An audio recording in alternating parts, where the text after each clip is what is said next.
안녕하세요. 서울교대 사회과 교육과의 남호엽 교수입니다.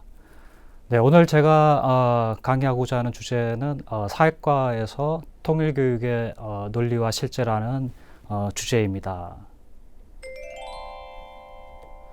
자, 크게 두 가지 주제에 대해서 말씀드리고자 합니다.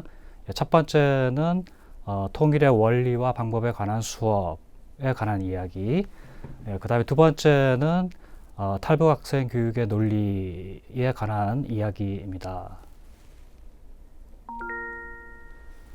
먼저 사회과에서 통일교육의 위상을 살펴보시겠습니다. 공이 남북한은 같은 민족이지만 1945년 이후 분단이 되었지요. 그리고 6.25 전쟁을 통해서 상호 적대감을 가진 상태로 분단은 더욱 심화된 상태입니다.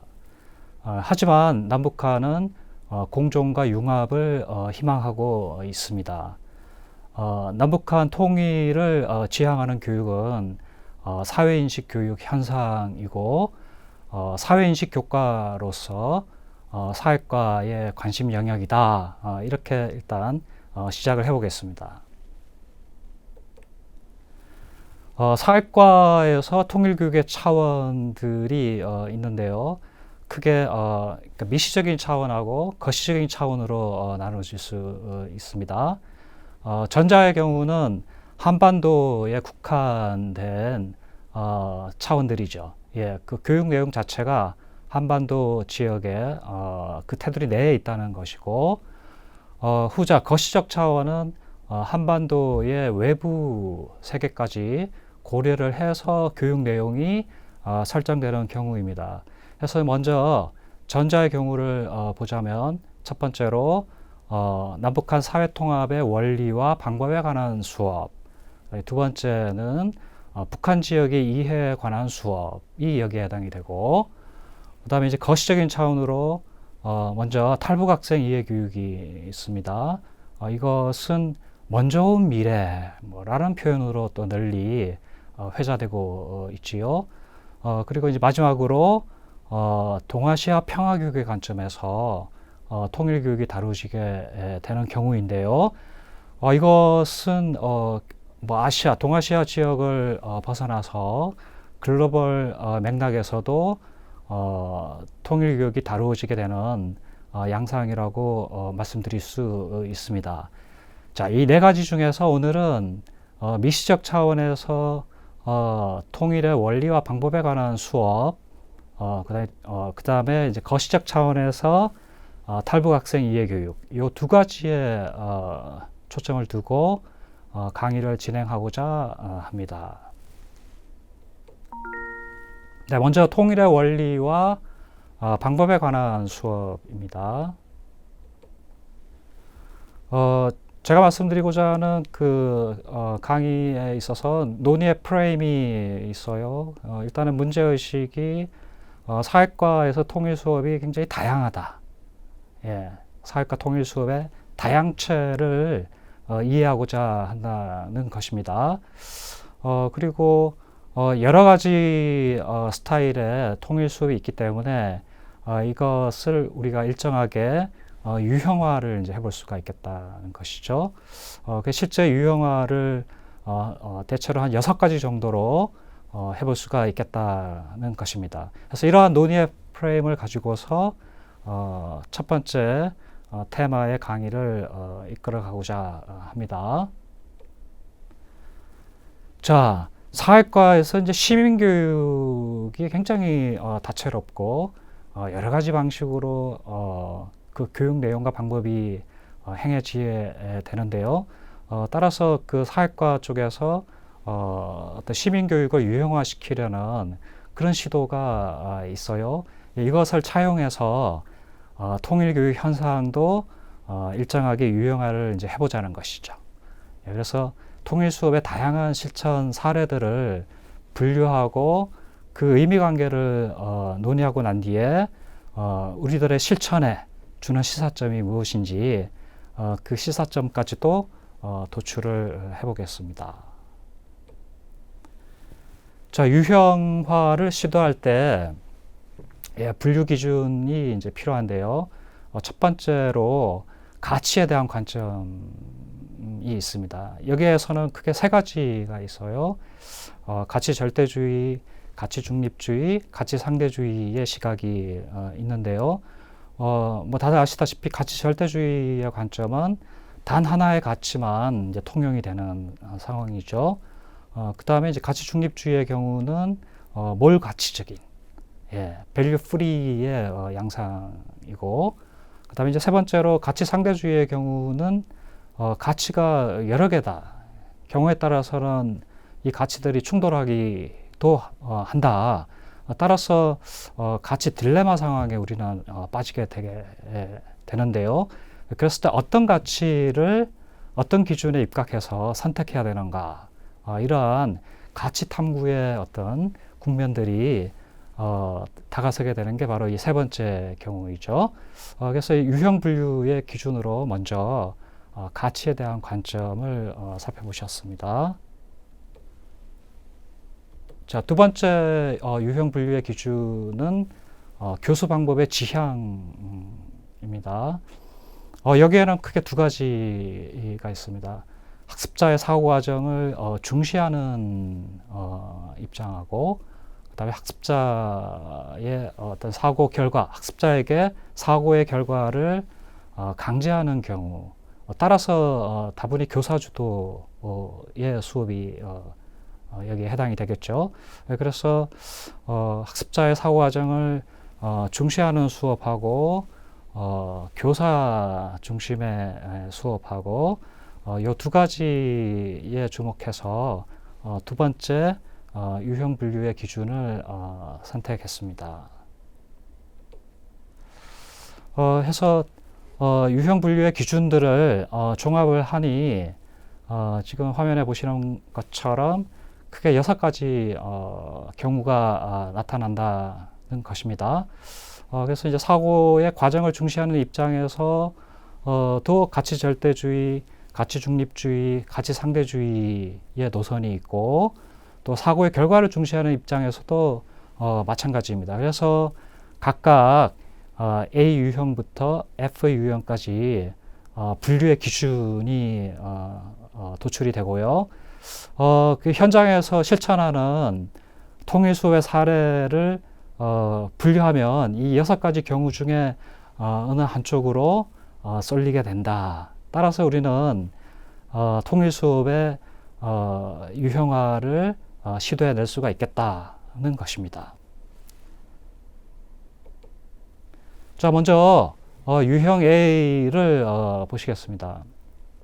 자, 이 입장은요, 학습자의 사고 과정을 유도하지만 결론을 교사가 제시하는 경우입니다. 해서 여기에서는 6차 교육과정 시기 6학년의 사회과 수업 사례를 샘플링 했습니다. 네, 그 보시면은 일단 6학년을 대상으로 하는데, 이게 수업 목표가 결의의 통일을 평화적으로 이룩하기 위해 우리가 할 일을 말할 수 있다. 네, 이렇게 수업 목표가 설정되어 있는데요. 쉽게 말씀드리면은 평화 통일을 위해 우리가 할 일이 뭐냐, 이것을 수업에 초점으로 삼고 있습니다. 자, 이 수업에서 가장 그 몸통에 해당되는 핵심적인 사안들을 한번 보시면요. 전개 단계를 한번 보십시오. 전개 단계를 보시면은 전개 단계 2번을 보시면은 통일을 위해 우리가 할 일을 소집단별로 토의한다. 뭐 요거는 상당히 학습자들의 그 자기주도성, 학습자의 사고 과정을 중시하는 활동이라고 볼 수 있어요. 예, 하지만 또 동시에 3번 활동을 보시자면은 선생님으로부터 합리적인 통일 방안에 대해서 이야기를 듣는다, 이렇게 돼 있습니다. 그래서 세 번째 활동에서는 또 학습자들이 객체화되는 그런 상황을 파악할 수가 있지요. 그래서 이 사례 수업에서는 학습자의 사고 과정을 중시하기도 하고, 또 한편으로는 교사 주도로 어떤 통일의 어떤 방향성들을 이끌어가는 그 양자를 병행하는 모습으로 수업의 특징이 파악이 됩니다. 자, 다음으로는 유형 B를 보시겠습니다. 유형 B는 학습자의 사고 과정을 중시하면서 사실 탐구를 이제 강조하는 경우입니다. 여기서는 이제 1997년에 어떤 실천 사례를 가지고 왔습니다. 자, 여기서 학습자의 사고 과정을 중시한다는 것은 바로 협동학습의 아이디어를 수업의 기본 프레임으로 삼고 있다는 것이죠. 협동학습의 하위 유형 중에 그러니까 직소 모형을 가지고 왔어요. 뭐 직소 모형은 뭐 여러분들께서도 다들 잘 아시다시피 협동학습의 그 대명사이죠. 특징이 모집단 활동을 하고 그 다음에 또 전문가 집단 활동을 하지요. 그래서 수업의 전 과정에 걸쳐서 학습자들의 능동적인 활동이 이제 보장되는 그러한 그 수업 모형인데요. 통일 수업에서도 직소 모형을 가져왔다라는 게 아주 특징적이라고 말씀드릴 수 있겠습니다. 자, 이 수업에서 수업 목표는 북한의 변화된 말과 글을 찾아보고 우리나라의 언어 문화가 달라지고 있음을 안다. 이렇게 수업 목표 설정이 되어 있는데요. 수업에서 가장 핵심적인 활동을 이제 보시자면요. 자, 전문가 집단 활동이 크게 이제 4가지 테마로 전개가 되고, 그 다음에 전문가 활동이 행해지고 난 뒤에 또 다시 모집단에 가서요. 각 조에 되돌아가서 전문가 집단에서 활동한 것을 동료들에게 전달하는 이렇게 직소 모형의 형태로 통일 수업이 행해졌는데 이 수업에서는 가치 중립주의 노선이라고 이야기할 수가 있겠지요. 왜냐? 언어 문화에만 초점을 두었기 때문에 이제 그러하다고 말씀드릴 수 있겠습니다. 자, 다음은 유형 C입니다.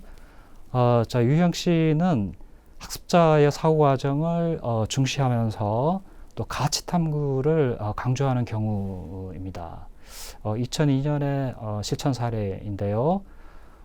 찬반 논쟁 모형의 기초에서 학습자들이 합리적인 의사결정을 행할 수 있도록 수업이 구상이 되고 실천이 되었습니다. 자, 구체적으로 수업의 디테일을 한번 보시면요. 5, 6학년을 이제 대상으로 하는데 주제가 북한의 어려운 식량난입니다. 그래서 북한의 어떤 식량난에 대해 같은 민족으로서 관심을 가지고 우리가 도울 수 있는 방법을 찾아보자. 뭐 이렇게 이제 학습 목표가 설정이 되어 있는데요. 전개 단계를 한번 보시면요. 매우 특징적인 게, 자, 굶주리는 북한을 우리가 과연 도와야 하는가? 라는 주제로 토론식 수업이 지금 여기서는 이제 모의국회라고 이제 표기되어 있는데요. 토론식 수업이 이제 전개된다는 것입니다. 그래서 자, 학습자들을요. 그러니까 찬성과 이제 반대 모둠으로 나누고 난 뒤에 토론을 이제 행한다는 것이죠. 찬성하는 쪽은 북한에게 이제 식량 지원을 해야 한다는 입장이고, 또 식량 지원을 할 필요가 없다. 뭐 이게 이제 반대의 입장입니다. 그래서 이제 양자 사이에 토론이 전개가 되고, 그 다음에 이제 나중에 각자 자신의 입장이 선택되는 이런 식으로 수업이 전개되고 있습니다. 그래서 여기서는 그러니까 통일 수업의 어떤 전개 과정 속에서요, 가치 딜레마 상황, 그러니까 가치 탐구가 행해지고 있다는 측면에서 매우 특징적인 수업이라고 정리를 해볼 수가 있겠습니다. 자, 네 번째 유형은 이제 유형 D 뭐 이렇게 한번 범주화를 해봤는데요. 특징은 교사 주도의 설명과 교화를 통해 통일 덕목을 내면화시키는 수업입니다. 여기에는 크게 두 가지가 있습니다. 하나는 교사 주도로 이제 행해지는데 반공지향의 수업이 있고, 그 다음에 두 번째는 교사 주도로 수업이 진행되는데 평화지향의 수업. 그래서 그 교사 주도로 가치 절대주의 노선이 통일 수업 속에 관철이 되는 그러한 그 양상이라고 말씀드릴 수 있겠습니다. 좀 더 이제 구체적으로 수업을 한번 보시겠어요? 자, 1977년, 1977년에 실천된 수업 사례입니다. 자, 지금 본 강좌를 수강하시는 여러분들께서는 1977년에 어디에 계셨습니까? 당연히 이 세상에 없으셨죠. 굉장히 오래된 이제 수업 사례인데요. 자, 교사 주도의 이제 반공지향의 수업입니다. 수업 주제를 보자면 이제 용감한 가게 할아버지 뭐 이렇게 돼 있어요. 지금 보면은 상당히 좀 어색한 수업의 어떤 스토리인데요. 수업의 목표를 보시자면은 간첩. 자, 이 말은 요즘에 잘 사용 안 하는 용어이지요. 간첩 식별법과 신고 요령을 안다. 그리고 결국 궁극적으로 이제 지향하는 바는 반공 정신을 이제 굳건히 한다. 뭐 이렇게 되어 있는데요. 좀 더 구체적으로 수업의 상황을 보시자면요. 자, 반공지향의 수업이 어떤 식으로 전개되느냐 보시면요. 자, 우리 고장의 어떤 뭐 실화 자료를 이제 매개로 해서요. 자, 수상한 사람이 나타나면은 이제 신고를 해야 한다. 이런 이야기예요. 수상한 사람은 간첩일 가능성이 높고, 그래서 이제 여기서는 수업의 특징으로요. 간첩은 무조건 잡아야 하는 대상이죠. 그러니까 신고의 대상이에요. 반공이라는 어떤 이데올로기는 의문의 대상이 아닌 것이죠. 반공은 국시이기 때문에 가치 절대주의의 시각에서요. 반공만이 유일한 우리의 선택 가치이기 때문에 교사 주도로 어떤 반공이라는 덕목의 내면화가 전개되는 그러한 수업이라고 우리가 볼 수 있겠습니다. 자, 그 다음에 또 그러니까 평화를 지향하는 경우도 마찬가지예요. 교사 주도로 평화지향의 수업이 이제 행해지고 있는 사례인데요. 자, 갈등을 이제 해결하는 평화교육 사례인데, 남북한이 이제 갈등 해결을 해야 하는 이유의 추론보다는 갈등은 해결되어야 한다. 라는 그 당위성이 강조되는 수업이라는 것이죠. 그래서 이 수업의 그 핵심 국면을 한번 보시자면요. 그러니까 남북한의 갈등 상황을 어떻게 해결해야 되느냐. 서로 뭐 대화를 충분히 나눈다, 상대방을 이해하고 존중해 주어야 한다 등 이렇게 평화지향의 측면에서요.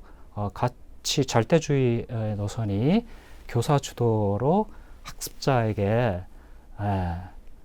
은연중에 강조되는 그러한 수업의 양태라고 정리를 해볼 수가 있겠습니다.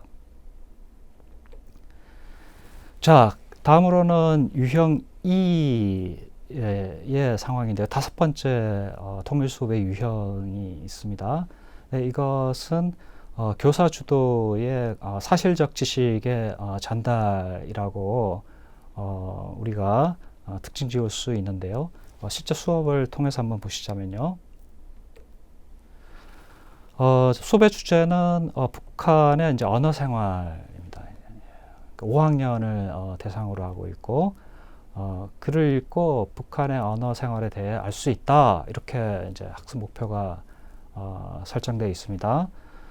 도입 단계에서 일단은 북한의 상황 파악을 하게 되는데 무엇보다도 남북한의 언어의 이질화 여기에 이제 초점이 있습니다. 그래서 구체적으로 어떤 남북한의 언어에서의 차이점이 있는지 이제 확인을 하게 되는데 먼저 이제 문장의 호응 관계가 드러난 부분을 찾아보자.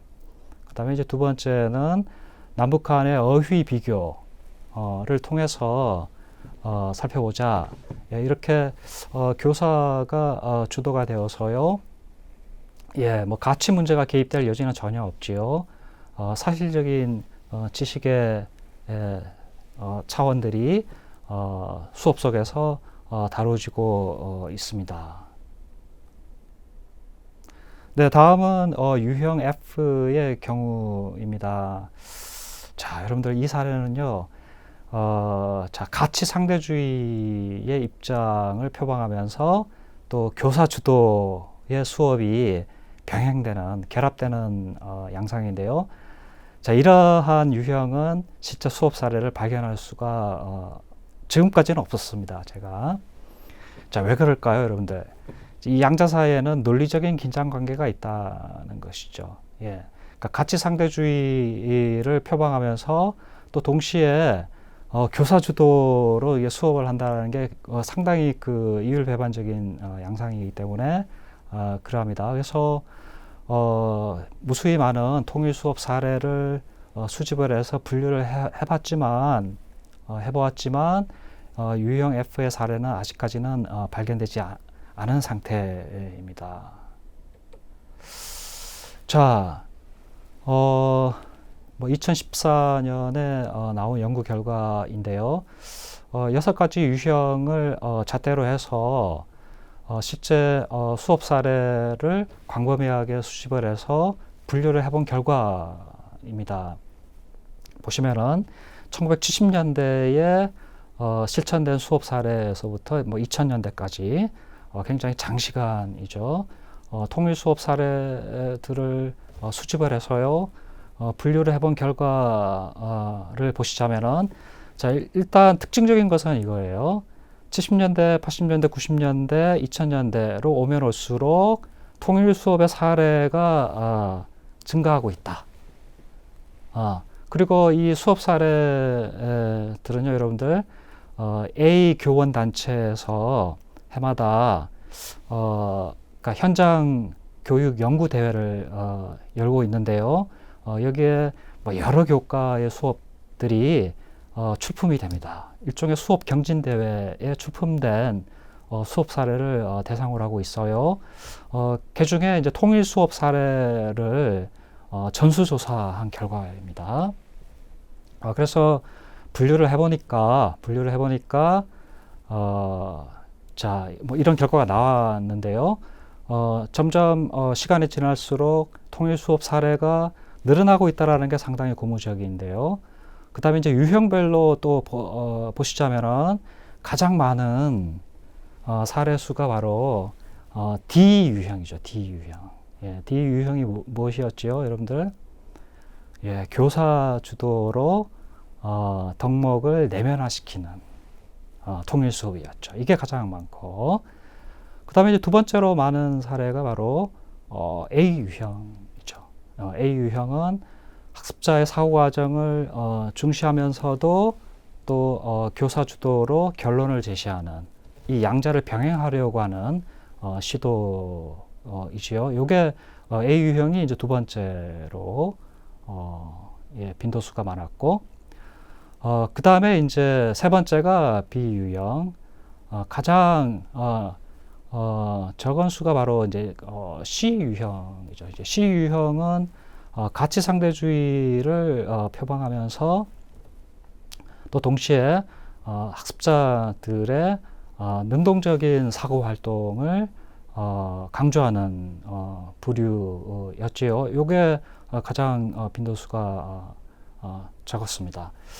자, 해서 이렇게 그 학교 현장에서 통일 수업이 뭐 오늘도 어쩌면은 실천되고 있을 수도 있어요.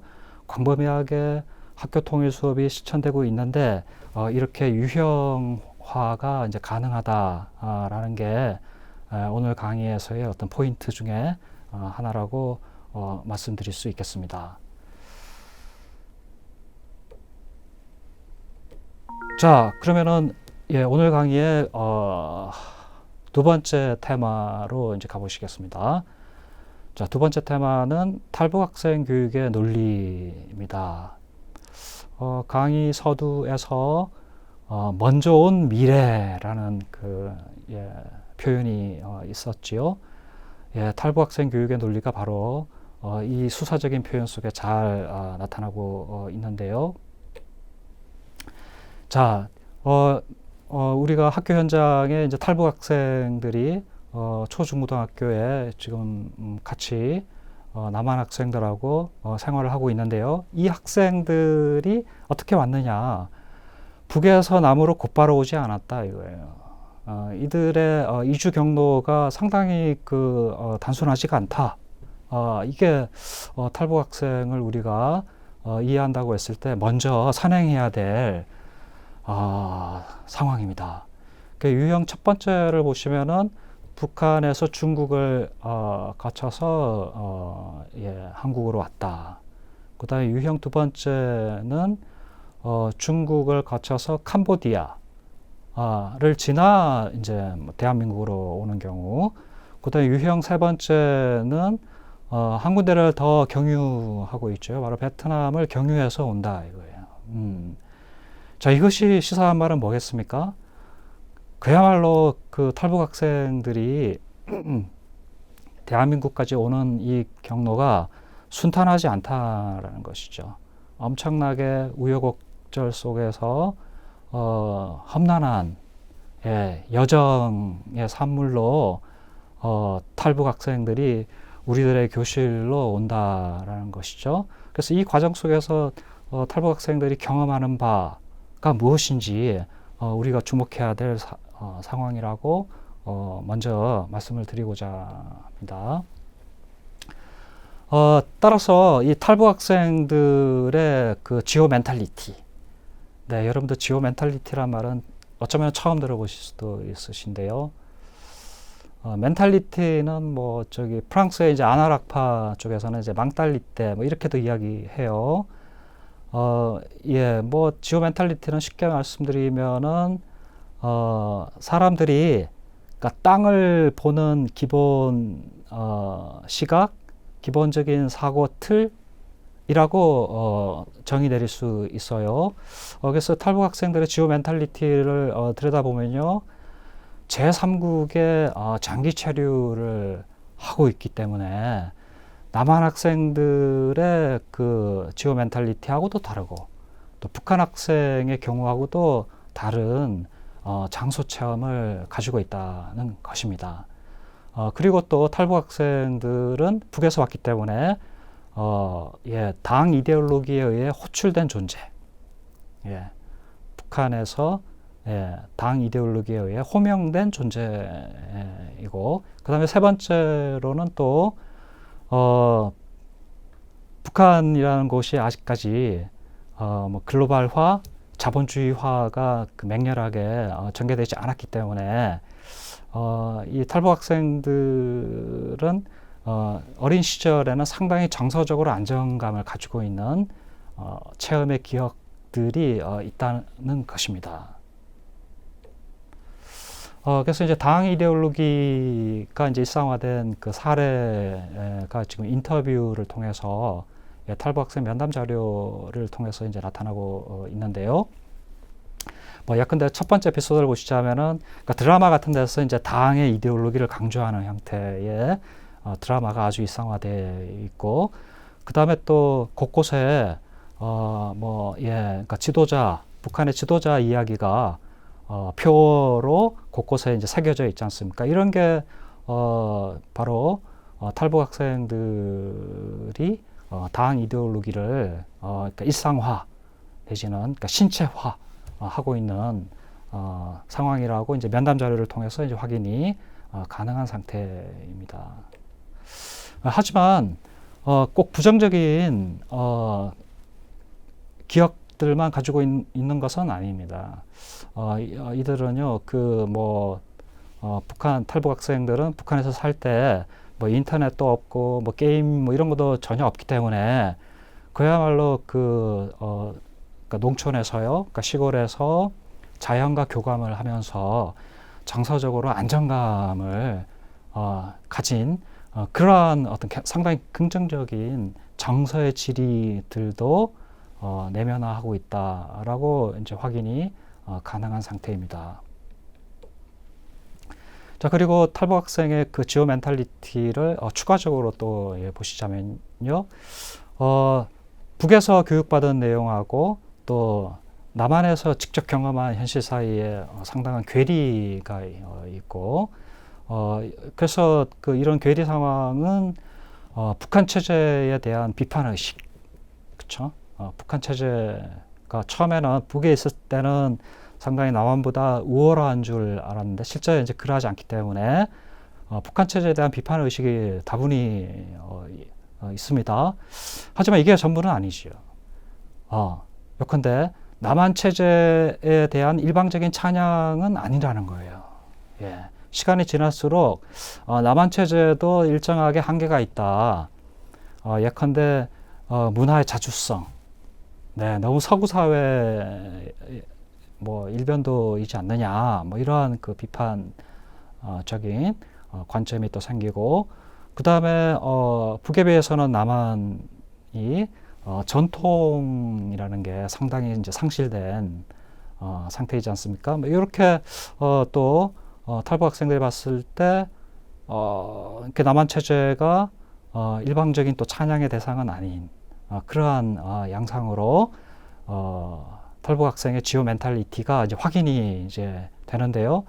요컨대 탈북 학생들의 심상 지리는 마음 내면의 풍경들을 들여다보면은 상당히 복합적인 양상을 보이고 있고, 이러한 지오 멘탈리티가 우리가 탈북 학생을 가르칠 때 충분하게 고려가 되어야 되겠다라는 것입니다.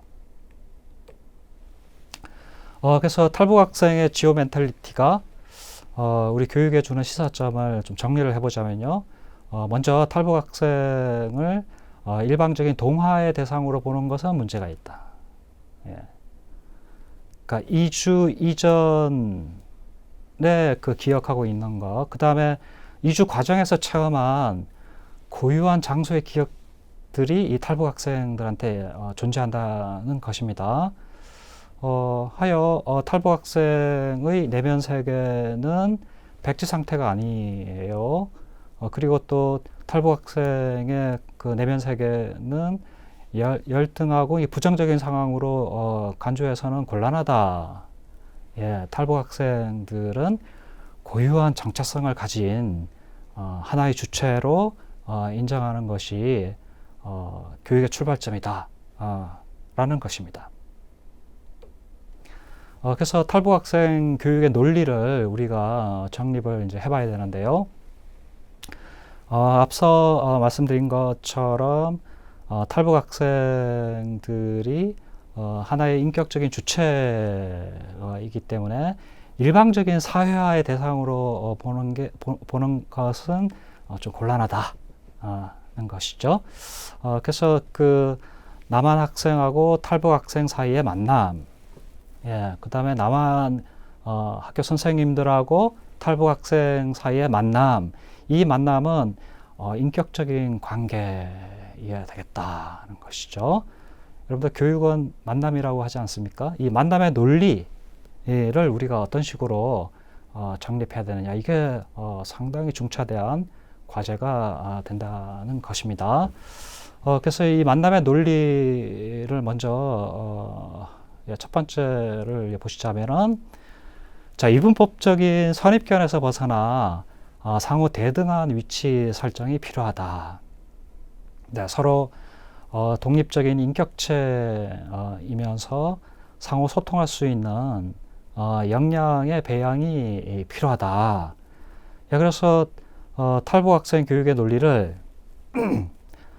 상호 문화적인 인간 형성의 논리로 우리가 좌표 설정을 해야 되겠다라는 것입니다. 결국은 탈북 학생 교육은 뭐다 다른 식으로 표현했을 때 상호 문화 교육이다. 혹은 간 문화 교육이다. 뭐 이렇게 우리가 네, 교육의 논리를 정초해야 되지 않을까 이렇게 보고 있는데요. 상호 문화 교육의 논리는 사실 우리나라에서 자생적으로 체계화된 교육론은 아니고 그러니까 유럽에서 온 것입니다. 그러니까 다문화 교육의 논리하고 이제 상호 문화 교육의 논리하고 이게 서로 이제 혼용되어서 이제 사용되어지는데요. 다문화 교육의 논리는 이제 북미 지역에서 체계화된 교육론이죠. 요컨대 뭐 미국이나 이제 캐나다 같은 경우가 아주 대표적인 사례이죠. 그러니까 국민 국가로서의 어떤 그런 사회 통합성도 유지하면서 또 동시에 사회 구성원들의 그 다양성들을 존중하자는 취지에서 다문화 교육의 논리가 체계화되었고, 그 다음에 이제 유럽의 경우에서도 이렇게 문화 다양성 교육을 이제 행하게 되는데, 자, 유럽은 여러분들 어떻습니까? 유럽은 이게 여러 나라들이 국경을 맞대고 있지요. 또 현재 EU 시스템입니다. 그래서 뭐 국민 통합의 양상이라기보다는 EU 시스템 속에서 문화 다양성의 존중이라는 양상으로 가게 되는데요. 그랬을 때 이렇게 문화 간의 만남에서 어떤 문화가 우월하고 어떤 문화가 열등하다라고 이제 말할 수 없는 것이죠. 일종의 이제 문화 민주주의 교육이라고 볼 수 있는데요. 제가 봤을 때는 북미 지역의 다문화 교육론보다는 유럽에서 체계화된 상호 문화 교육의 논리가 탈북 학생 교육의 좌표 설정에 상당히 유의미하지 않느냐, 그런 생각을 해보게 됩니다. 자, 만남의 논리, 탈북 학생 교육의 논리는 간문화적인 교류의 상황이다. 탈북 학생은 자존감이 있는 독립적인 인격체이다. 이렇게 봐야 되겠고, 결국은 탈북 학생들이 한국 사회에 일방적으로 적응해야 될 존재로 보는 것은 적절하지 못하다. 탈북 학생들이 뭔가 부족한 존재이다. 이렇게 보는 것은 상당히 문제가 있다라는 입장입니다. 네, 결국은 탈북 학생 교육의 지향은 크게 두 가지 노선이 있는데, 자, 한국 사회에 적응을 시키는 프로젝트인가, 아니면은 그러니까 쌍방향 교류가 가능한 상호 문화 교육의 프로젝트인가, 이 양자에서 이렇게 노선을 정해야 되는데, 물론 탈북 학생이 한국 사회에 금방 왔을 때 처음에는 이 사회 적응 프로그램들이 필요하겠죠. 네, 처음에는. 하지만 이제 시간이 지나면 지날수록 쌍방향 교류가 가능한 형태로 가야 되겠다. 그러면은 쌍방향 교류가 가능하려면 어떤 식으로 우리가 학교 교육 프로그램들을 창출해 낼 것이냐. 이게 바로 우리가 공교육을 담당하는 교사들에게 과제가 되고 있는 것입니다. 그랬을 때 자, 먼저 그러니까 남한 학생하고 탈북 학생 사이에서요 진정으로 친구 되기, 이게 굉장히 중요하다 이거예요. 그러려면은 탈북 학생이 나는 북한에서 왔다라는 거를 동료 친구에게 말할 수 있어야 된다 이거죠. 예. 만약에 내가 북에서 왔다라는 것을 밝히지 않은 상태에서 진정한 친구일 수 있겠느냐. 네, 이게 아주 중요한 일종의 경계의 페다고지라고 할까요? 탈북 학생 교육의 실천에서 중대한 그 국면이라고 말씀드릴 수 있는데요. 그래서 탈북 학생이 남한의 친구에게 언젠가는 진정한 친구라면 나는 북에서 왔다라는 것을 진솔하게 말할 수 있고, 그 다음에 한국의 학생들, 남한 학생 입장에서는 그러냐? 그러면 내가 더 너를 위해서 진정한 친구가 되어주겠다. 이렇게 돼야 탈북 학생들이 그야말로 남한 사회에서, 한국 사회에서 제대로 성장해 나갈 수 있다라는 입장입니다. 자, 그러면 어떤 식으로 내가 탈북 학생이 북에서 왔다라는 것을 알릴 수 있을까요? 이게 굉장히 쉽지 않은 상태인데요. 자, 이거 일종의 이제 커밍아웃이라는 거예요. 커밍아웃. 근데 이제 무턱대고 일방적으로 뜬금없이 나는 북에서 왔다 이렇게 선언을 해버린다면은 그냥 해프닝으로 끝나고 어쩌면은 후유증이 또 생길 수도 있지요. 따라서 학교에서 대단히 체계적으로 준비된 커밍아웃의 프로그램들이 있어야 되겠다 이거야. 근데 이것을 좀 더 이론적으로 말씀드리면은 문화적으로 사려 깊은 교실을 학교 선생님이 만들어줘야 된다는 것입니다. 그래서 여기에 이제 화면에 보시면은 크게 두 가지 성공 사례가 있는데요. 첫 번째 사례는요, 먼저 커밍아웃 하기 전에 먼저 교사가 사전 교육을 시킵니다. 그 사전 교육의 내용이 북한의 문화하고 남한의 문화 사이에 어떤 동질적인 요소를 발견할 수 있도록 일단은 북한 바로 알리기 수업을 이제 행하고, 그 다음에 또 소수자 문제에 관한 동영상도 매개로 해서 수업을 행하고, 그 다음에 또 통일교육을 또 스페셜 프로그램으로 행하고, 이렇게 충분히 탈북 학생들을 수용할 수 있는 여지를 만들어 놓고 난 뒤에, 자, 우리 교실에 탈북 학생이 있습니다. 그는 누구입니다. 이렇게 점진적으로 체계화된 프로그램을 통해서 탈북 학생이 그 교실 공동체에서 하나의 구성원으로 당당히 편입될 수 있도록 시도하는 상황입니다. 그 다음에 두 번째 실천 사례는요, 크로싱이라는 영화가 있어요. 여러분들 보셨습니까? 그 탈북 가족에 관한 영화입니다. 아빠가 먼저 탈북을 해서 한국에 옵니다. 하지만 그 아이가 북한에 남겨지게 되고, 그 북한에 있는 아이를 탈북을 시켜서 이제 남한에 데리고 오려고 이제 하는 그러한 여정이 영화화 되었는데, 그게 이제 크로싱이라는 영화입니다. 성공했을까요? 실패했을까요? 여러분들이 한번 보시기 바랍니다. 상당히 감동적인 영화입니다. 해서 학생들 입장에서는 상당히 몰입할 수 있는 영화인데요. 이 크로싱이라는 영화를 전교생이 관람을 하고 난 뒤에, 그리고 난 뒤에 영화가 끝나고 난 뒤에 어떻습니까? 학생들 전체가 감정적으로 정서적으로 동일시된 상태이겠죠. 그런데 우리 반에 우리 학교에 탈북 학생이 있습니다.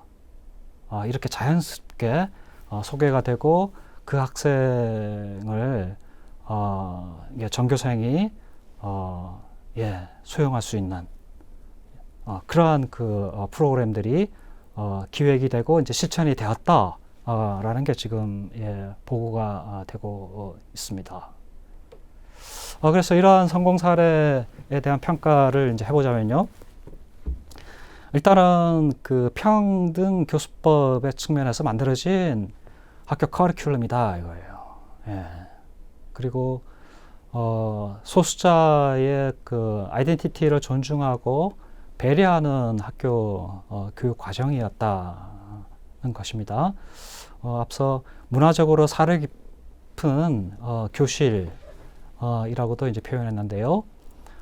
그리고 또 세 번째로는 탈북 학생이 향후 쌍방향적인 교류의 주체가 될 수 있는 상황이다는 것이죠.